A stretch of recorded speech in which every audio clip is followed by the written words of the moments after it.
Hi, I'm Stacy Anderson, also known as the Super Gene. Having lived in 9 cities across 3 continents and counting, Super Gene Unleashed features people from around the world sharing their unfiltered versions of female empowerment.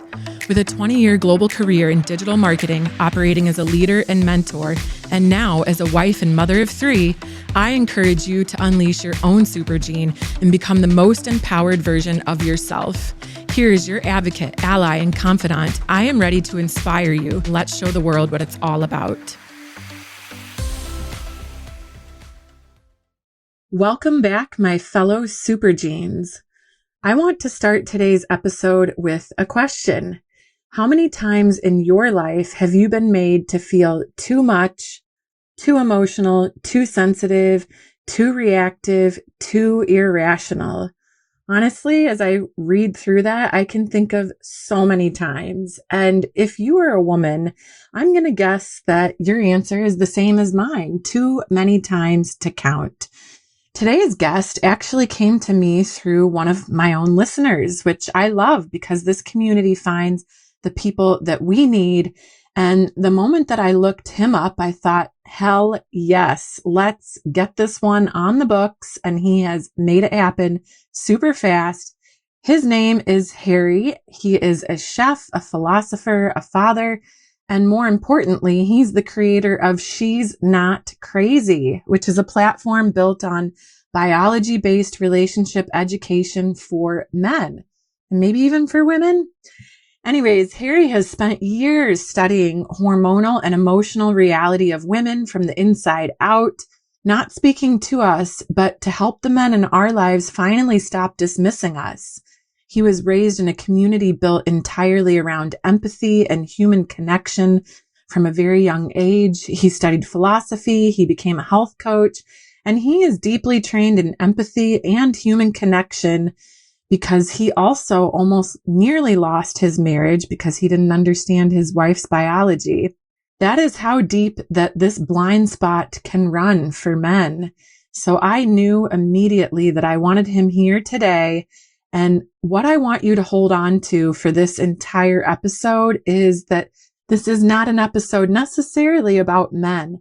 This is an episode about you, my fellow Super Genes, because when a man stands up and says, she was never crazy, what he is really saying is you are always worthy of being understood. You are always worthy of being believed. Your emotions make sense, and that is your worth. And that is exactly the Super Gene we are unleashing today. So Harry, welcome to Super Gene Unleashed. Oh, that was a very delicious welcome. Thank you very much, Stacy. Nice to be here. Thank you so much for agreeing to come. I was really enamored when I started looking at your Instagram feed and finding how deeply that you were talking about everything dealing with women. And given your background, like I mentioned, in philosophy and health coaching, you've obviously been very immersed in empathetic-based communication. What I want to ask you first is what made you realize that none of that was enough when it came to understanding your own wife? Good question. It's really interesting for you to list the empathy-based communication. And it's really interesting because as I started to dig into the biology, I started to slowly realize, oh, that's why I can't do empathy so well. It's like I was very much in these empathic groups. Nonviolent communication camps was a large part in the community. My mother was a communication trainer. My wife was doing it. I did all this kind of processing work. And there would still be this part that was like in dialogues, in conflicts, in difficulties between me and my wife and stuff like that, where it would often be this thing of I wasn't quite able to meet her empathically in the way that she would have loved to. And I often told myself off for this. And of course, out in the world, there's a lot of this messaging around, well, men are just kind of emotionally stunted, something a bit along those lines. So when we came to this almost break, what it did for me, because she hit a moment of, Harry, you don't get to call me crazy anymore. Because we would hit these times each month where I wouldn't normally say crazy, but I would say things like, bloody hell, that's so irrational. You were completely different 2 days ago. And doesn't make any sense and all this sort of stuff. And she hit a, hey, you don't do that anymore. And that was the part that led my more philosophical kind of rational brain to go, okay, shit, I need to do something about this. And I need to give it to myself from this rational perspective. I need to understand it. And that's what led me down the rabbit hole of chasing and listening to countless, especially female doctors, because I really decided it's like, if I'm going to learn about women, I need to do it learning from women, because men have spent such a long time not understanding women. So I started down that journey. And as I began that journey, I hit so many moments, Stacy, of thinking like, oh God, shit. Not only is she not unrational, she's more rational than I am on a biological level by quite a long shot, when I started to realize that for women, the biology is just on this, like, for the most part, predictable cycle that you can track, that you can be with, that you can understand, that makes sense. Because it's like, if it wasn't like that, we wouldn't have humans. And then for men, we're actually all over the place. We're kind of up and down. Our testosterone gets affected. Our football team wins or it loses. Our partner is ovulating or she's not. Someone gives us a pat on the head and a compliment, or they call us a name and an insult. Constantly being affected by the things around us, and women aren't. So it was an interesting step for me also as a man to realize that the reason I find empathy in this sense of like, I feel what you're feeling, that also made sense, because testosterone and vasopressin don't lend themselves towards that in the same way as oxytocin and progesterone and estrogen do.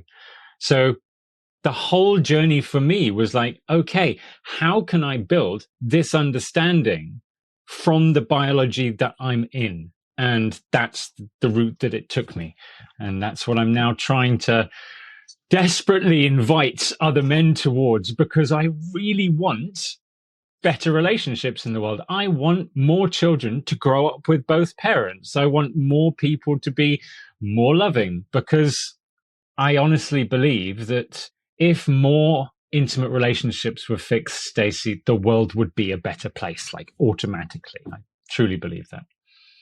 First of all, I want to just clap real quick because I absolutely love that you had the foresight and also that your ego allowed you to go down this path of understanding, because It took a while. oftentimes you find that people, that's when they throw in the towel, right? When things get difficult.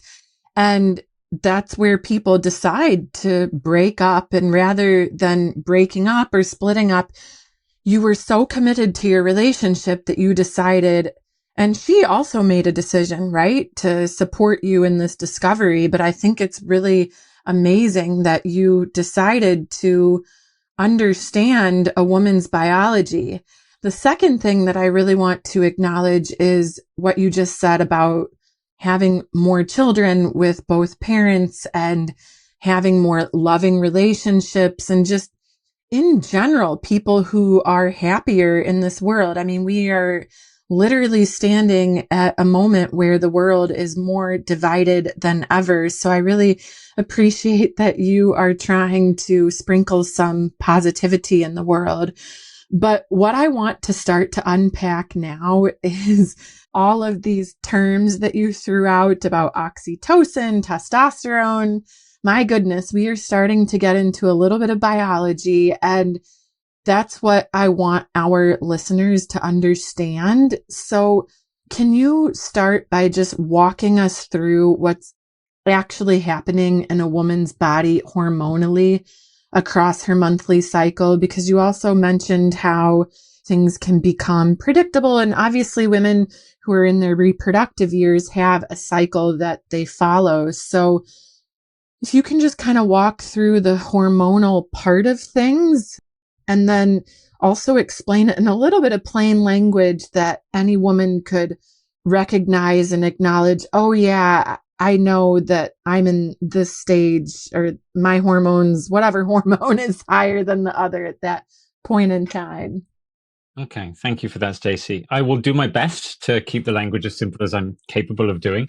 I just wanted to add one last piece to the bit that I put in before, which was for me and my wife, the focus, the thing that meant we carried on and we really put in the work was that the focus for both of us was the children and not just to be together, but we had this strong sense of we owe our children loving parents. And that was the key thing. It's like they're owed not only parents together, they're owed loving parents. And that mattered. Yeah, I really can agree to that. That's beautiful.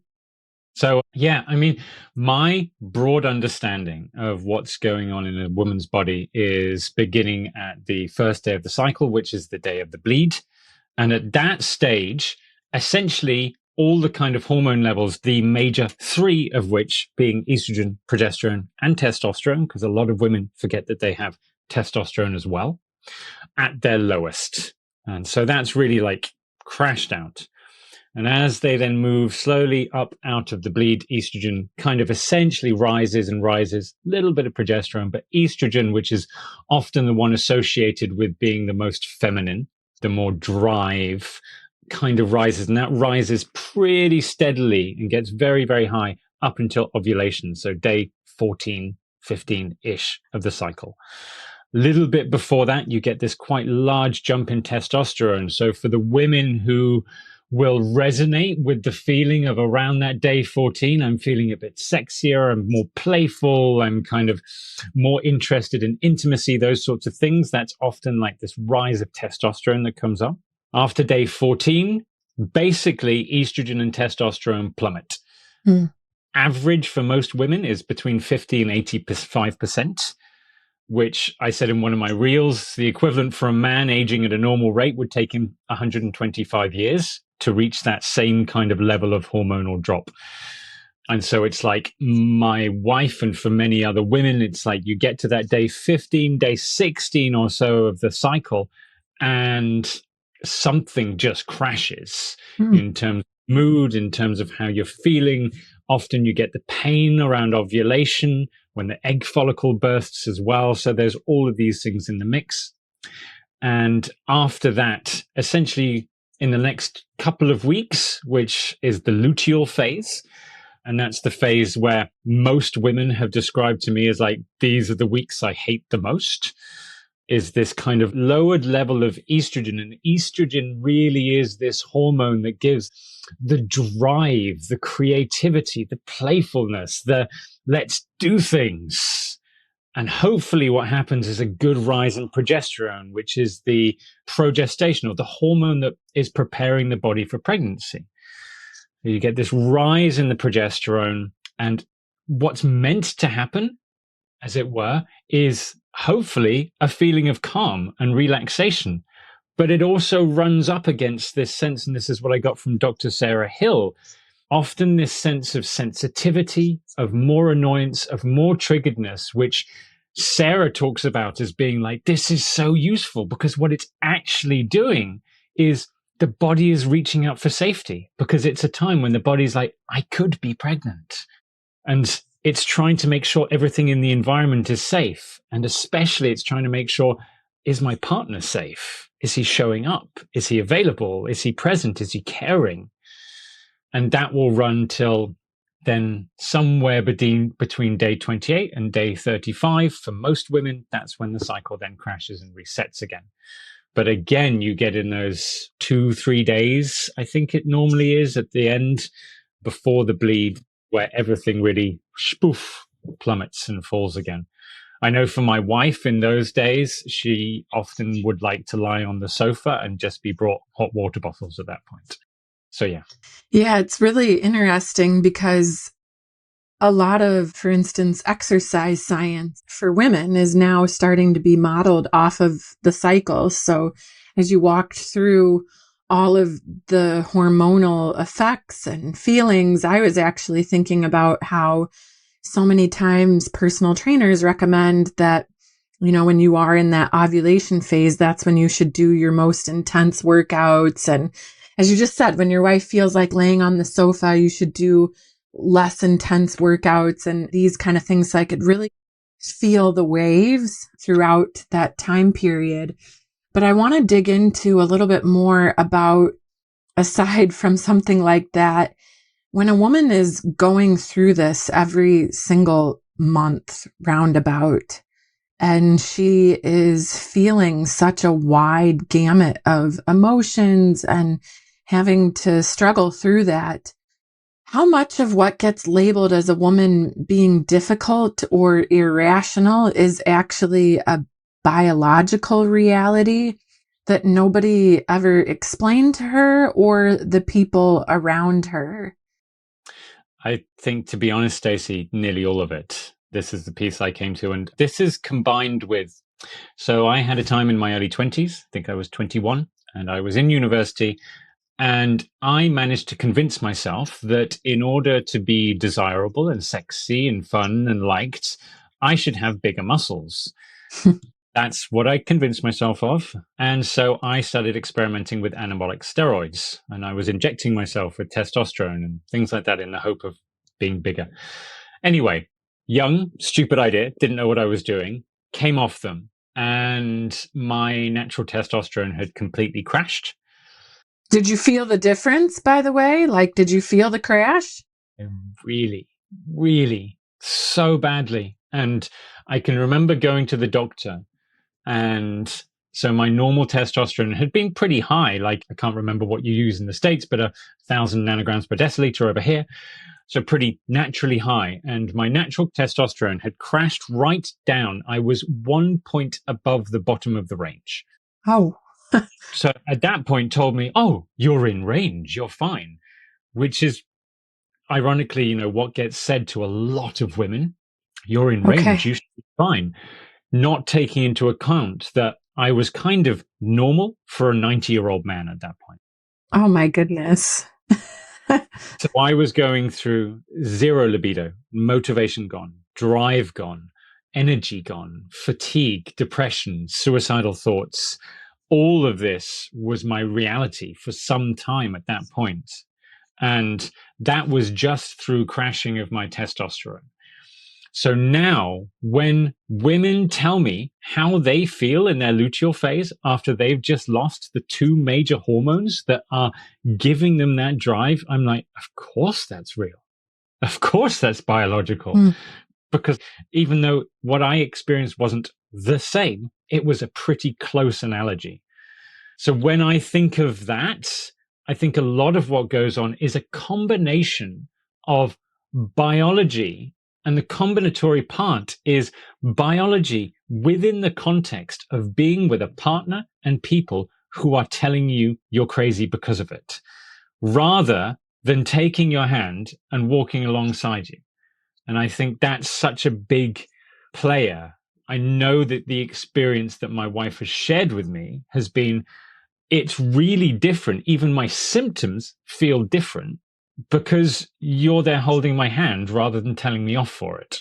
Yeah. I mean, I can imagine that that would feel so much more supported. And I want to ask what might be a little bit of an uncomfortable question as a follow-up, which is, do you think women themselves have been conditioned then to distrust their own bodies and their own emotional experience because we have been told that we're crazy or to this, to that, that we've kind of internalized that label. And so we really trust the label more than we trust our own body, I guess. I think 100%. I mean, our word hysterical comes from the Greek hysteria, which is the ancient Greek for basically the womb, or people who had wombs, the wandering wombs of women that made them crazy.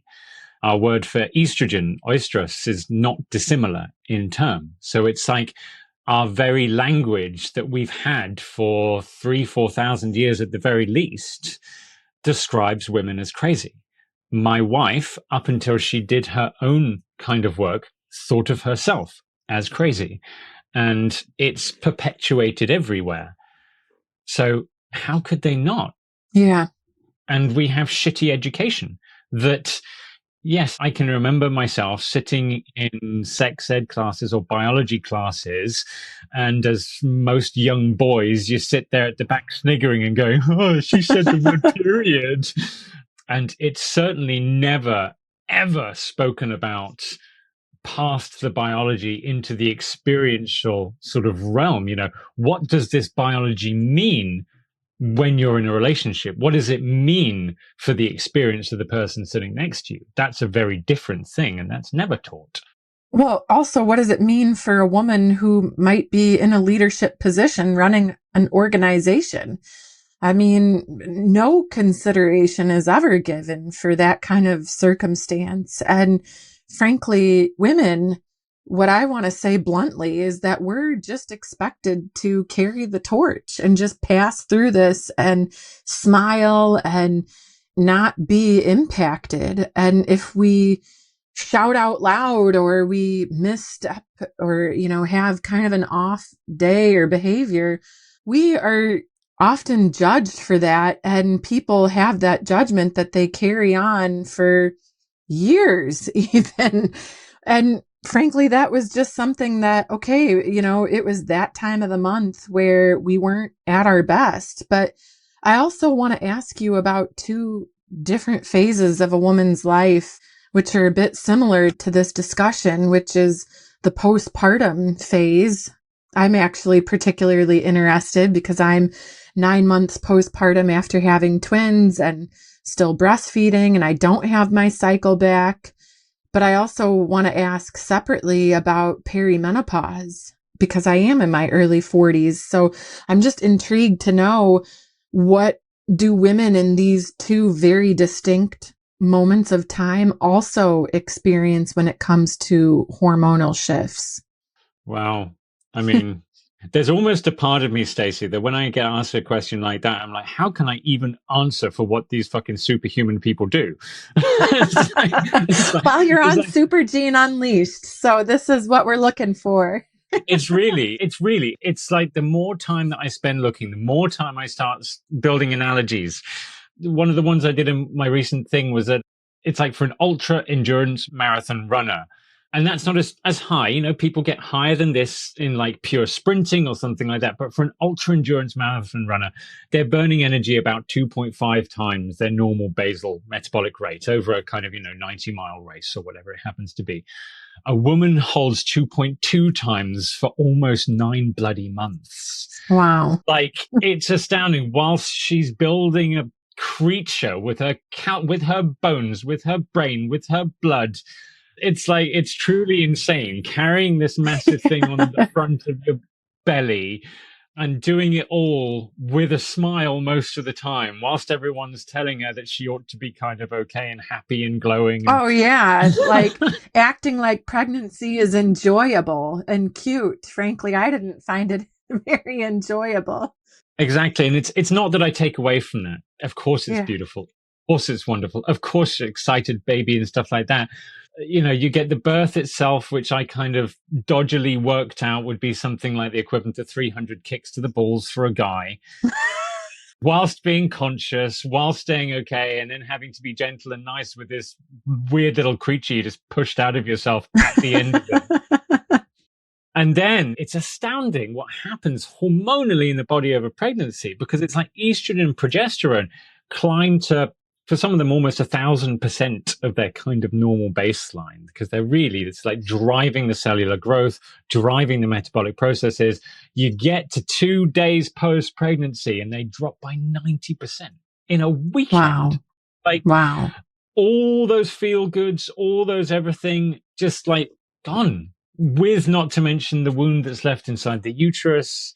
It's kind of amazing. And so that the more I look, it's like for most women, in quotation marks, it's sort of at least a 6 month period for recovering those hormones. And for many women, it's 3-4 years to really go back to a steady baseline. And of course, that's going to be further exacerbated depending on stress, depending on pressure, depending on other environmental factors.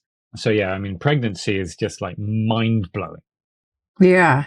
I mean, it really is. And also women, that work are working through that. And even the countries, for instance, that don't give a proper maternity leave, I mean, it's just all around a very big adjustment. So I really appreciate that you're trying to draw a conjecture for people to understand what women go through with this phase of life. I want to shift over to the perimenopause because I'm also curious about the hormones in that phase of life. If you can share a little bit of details about that. Yeah, totally. Totally. I mean, perimenopause is a really that's obviously the one that for most women, and obviously the partners of the women, is like this most frustrating time. Frustrating is a very mild way of putting it. But it's the time that you just don't know. You don't know what's happening week to week. There's all of a sudden, there's spent the last 40 years of your life since you've been 10, 12 years old, at least having this sense of, okay, this is kind of predictable for the most part. And then all of a sudden, the few years before it really sets in, you get this dropping in progesterone. And so often one of the first kind of symptoms that starts to come up seems to be like sleep gets worse, because progesterone is a strong stimulator of sleep and relaxation. And then this time hits and estrogen just starts basically just shooting up, down, up, down, up, down. And it's really interesting when you look at it through older cultural lenses, because many older cultures see it as an initiation. You're going through this initiatory period for 4 to 10 years, after which point you receive your crown. You become the elder, you become the leader, you become the person that others are looking to for the wisdom, for where to go. But up until that period, it's essentially just a roller coaster. And the only things that really I found, of course, there's HRT now, and that's steadily becoming better. But I was just on a live with Caroline Boucheret earlier on today, and I was comparing it to for men getting hormone replacement is like you go into your favorite cocktail bar and you just say, I'll have the Coke, please. It's one thing. You give some testosterone, you're kind of good. With a woman, you walk into the cocktail bar and it's like, I need your most complicated cocktail, please. And trying to get because it's going to be slightly different for each woman. And you're trying to balance 3 hormones, not just the one. And so that just makes it this dance of trying to go through. And I think a big part probably of what helps to carry it is, again, do you have a loving, caring partner on your side who's like, I'm here, I've got you.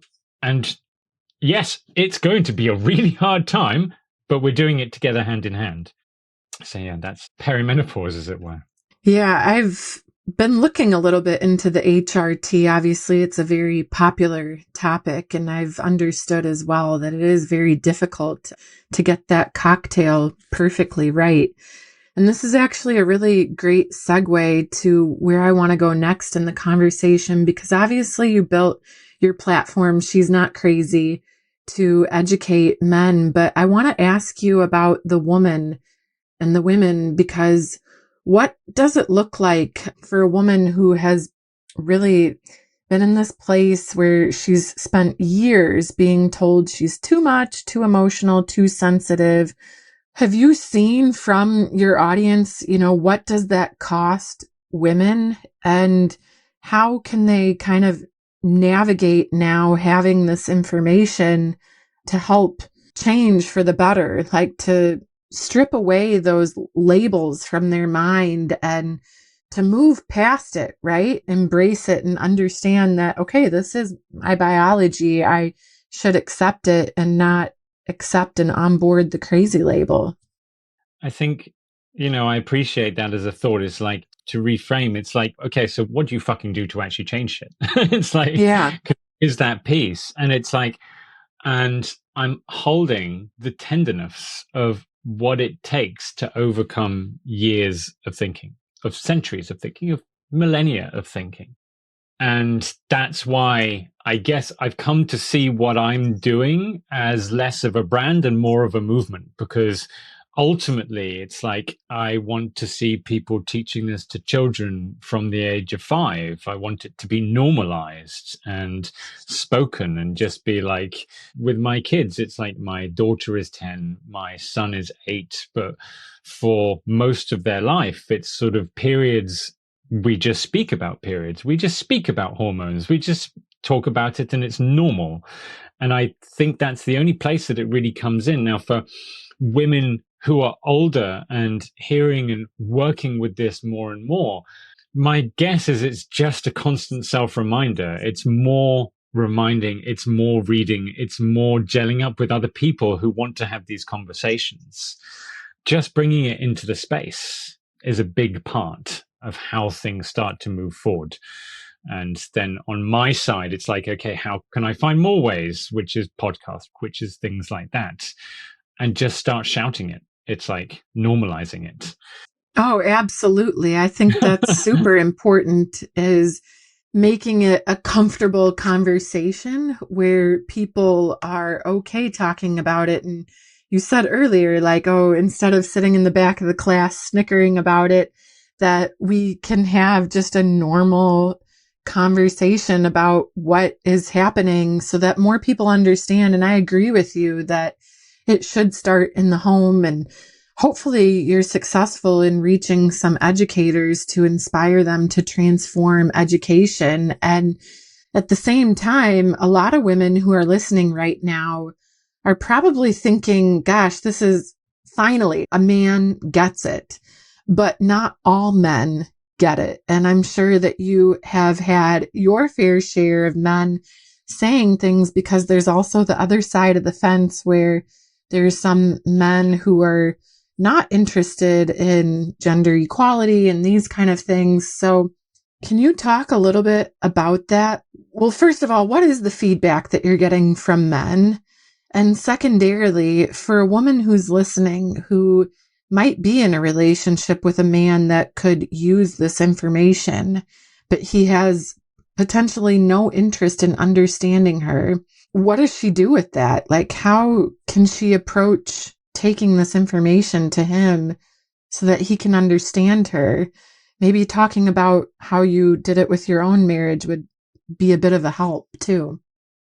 It's an interesting one because I think all humans, to an extent, but men especially, are creatures of incentive. We like to be given incentives. It's like, why? Which is sad. I wish that weren't the case, but I also like to work with the reality that I see around me. And of course, I've had both and from men. I've had quite a few men push back who are obviously men in the manosphere. And a big part of me just has, I'm not going to reach a whole bunch of you. Really sorry. Wish I could. I can't. And I have the conversations with them at times in the comments when I have time and when I have energy. My intention is to get it as in front of as many men's eyes as I can from as young age as I can. And in terms of like women taking it to their partners, again, it's like this incentive thing, because I've had this conversation with a few women and on lives now as well, where it's been this piece around men, you say you want more sex. Well, most women, when they feel safer and more understood, will probably want more sex with you. You say you want to have an easier life. Well, very good way of doing that is understanding your partner. You're going to have an easier time. If what you need is an incentive, there's a whole bunch of really good incentives, because for the first time in probably 10,000 years-ish of history, women are free and they have choice and they have ease and they can leave. Now, the divorce rate is just climbing. I can remember this divorce lawyer in the US who I love is James Paxton. Okay. Amazing guy. And he speaks about how 75% of marriages fail because over 50% end in divorce and more than 25 stay together, but they're unhappy. That's the cost for the men. It's like the cost is that happens. And the science is now so clear that for a man to be in a long-term relationship with a woman, he will have a longer health span, a longer lifespan, a much higher career earnings, higher likelihood of a good network, more friends. It's like the list of benefits for a man of being with a woman are huge. And so he has a really good incentive. Now, in terms of like the exact manner to approach different men with this, that's going to be a bit more individual. Different ones. Some people might respond well to being sent a video. Some people might respond better to being sent a book or just dropping it in the space and listening to a podcast whilst they happen to be in the room. Some need something firm. What it turned out I needed in the end for my wife is to say, you don't call me crazy anymore, or actually we're going to get to a point where we can't be together. And being together really mattered to me. So my sense is there are a lot of men who probably won't come along for the ride. And the consequence, tragically, is that a lot of those men won't get chosen anymore. And that's going to take a while for that kind of natural order, which is throughout the whole of the animal kingdom, the females are the ones who do the choosing. And men need to learn this. Yeah, I mean, that's actually something I also really wanted to ask you is, for instance, if a woman is in a relationship with a man who has zero interest in understanding her and who dismisses this entire conversation or thinks biology is an excuse, what is she choosing if she stays? And are you seeing more women take this information and use it as a catalyst to leave a toxic relationship? I think women are already doing that. The amount like subconsciously, of women, maybe. the amount of women who have responded to my reels, I've got these bunch of reels that are like, women don't need men anymore. And the sheer amount of women who have written to me saying, based on the things that I did years ago, what you're already speaking about, because I made the choice, I can't do this with guys who won't show up anymore. Just can't do it. So I don't know. I've probably got 10,000, 20,000 comments from women saying, this is the choice we're making. We want men who understand these things, or at least try to. Yeah, exactly. And when you say that a woman doesn't really need a man, I mean, it's true. In many developed nations, there's so many women who are choosing to be solo moms, for instance, that are having kids on their own and not having those relationships, but still carrying on and fulfilling those kind of dreams. So hopefully you can get through to more people. But I want to ask, like, for the men who absorb your information and the ones that are open to hearing things, like, do you give them concrete recommendations on what to do with this information? So what can a man do to be a better partner, knowing the cycle of a woman? I mean, it's not, for me, the cycle and the hormones are a catalyst to good conversation and connection. I just finally got my website done. And in the website, I've got my first kind of little, call it the partner starter kit, which just has a few videos, a couple of PDFs. And the purpose of it really is like, first, like the kind of download of the information. This is what's happening. This is what goes on. But then the second part at the end is saying, like, use this in order to go humbly and with care to your partner and say, hey, I, the man, have been looking into this because it matters. And I know it's not exactly the same for every woman. So are you willing to start dialoguing? I want to be a better partner. I want to be a better husband. How does the luteal phase feel for you? How does the follicular phase feel for you? Let's have fun together. Let's do some playing together and let's see what we can create together as we go along. Because I think exactly. Oh, for sure. So it's really, I mean, it sounds like it's just pretty simple, frankly. It's just about being open and the two people kind of coming together with this knowledge and figuring out how to gel together at different times of the month. And so I actually, to close this out, really want to ask you for a final message for the women who are listening, who maybe have just spent years absorbing that, oh my gosh, I am changing who I am, doubting her emotions, maybe even apologizing for her reactions. What is the one thing that you would like her to walk away knowing from this episode? I mean, it's that basic thing which I keep on saying. It's like, you're not crazy. And biology, not blame for either. And it is that key piece. And I think it's the hard thing. And it's the piece I try to hold with as much compassion and care as I can. It's like, also don't blame the men. It's this piece as well, because blame just doesn't create change, even when it's valid, even when it's real, even when it's deserved. It's like, it doesn't create change. I had to not blame myself, but instead say, okay, how can I educate myself better? Because up until I knew it, I couldn't blame myself for not knowing it. I live in a culture that has brought me up in the way it does and the way it has, and I needed to transform it. But that first piece for the women is like, please validate yourselves. You are not crazy. You are living in a incredible biological creation machine that we really need badly. Yeah, absolutely. I couldn't agree more. And it's really, again, about what I said at the beginning, where it's knowing your self-worth and appreciating your self-worth. And, these are common things that I talk about, is we shouldn't change who we are for anybody else. And I really hope that that message comes through today for the fellow listeners. I actually just wanted to say, before we kind of wrap things up, for people who are listening, what is the absolute best way that they can come and absorb more of your content and maybe share some of your information with their partners if they are feeling so inclined? Thank you so much, Stacy. So I'm at She's Not Crazy series on Instagram and TikTok. I have a Facebook page, which is She's Not Crazy. And I've just 2 days ago finally uploaded and put my website online, which is she'snotcrazy.co.uk.